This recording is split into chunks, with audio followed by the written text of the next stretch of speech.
ज्येष्ठ नागरिकांच्या बस प्रवासातील सवलतींसाठी आता डिजिटल NCMC स्मार्ट कार्ड अनिवार्य। नांदगाव बस स्थानक येथे ज्येष्ठ नागरिकांची गर्दी दिसून आली आहे। स्मार्ट कार्डसाठी लागल्या रांगा। महाराष्ट्र राज्य मार्ग परिवहन महामंडळ ज्येष्ठ नागरिकांच्या बस प्रवासातील सवलतींसाठी आता डिजिटल NCMC स्मार्ट कार्ड अनिवार्य आहे। या कार्डद्वारे 65 वर्षांवरील सर्वसामान्य आणि 75 वर्षांवरील ज्येष्ठांना सवलतीचा लाभ मिळणार असून त्यासाठी आधार संलग्न नोंदणी करणे गरजेचे आहे, जे ST आधार किंवा बस स्थानकांवर उपलब्ध आहे।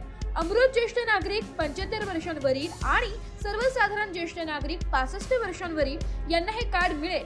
या डिजिटल कार्डामुळे प्रवासादरम्यान कागदपत्रे बाळगण्याची गरज नाही, तसेच डिजिटल सवलतीचा थेट लाभ मिळेल। STच्या आगारांमध्ये किंवा बस स्थानकांवर जाऊन आधार कार्डाच्या सहाय्याने नोंदणी करावी लागेल। स्मार्ट कार्ड नसल्यास सवलतीऐवजी पूर्ण तिकीट दर भरावा लागू शकतो, त्यामुळे त्वरित नोंदणी करणे आवश्यक आहे, अशी माहिती कर्मचाऱ्यांनी दिली आहे। आपण STचं स्मार्ट कार्ड काढतो का? ठीक आहे। वयवर्ष 65 वयवर्ष 75 जे ज्येष्ठ नागरिक आणि अमृत योजनेचे नागरिक आहेत त्यांचे स्मार्ट कार्ड काढतो। त्याची गव्हर्नमेंटनुसार फी आहे 199 रुपये।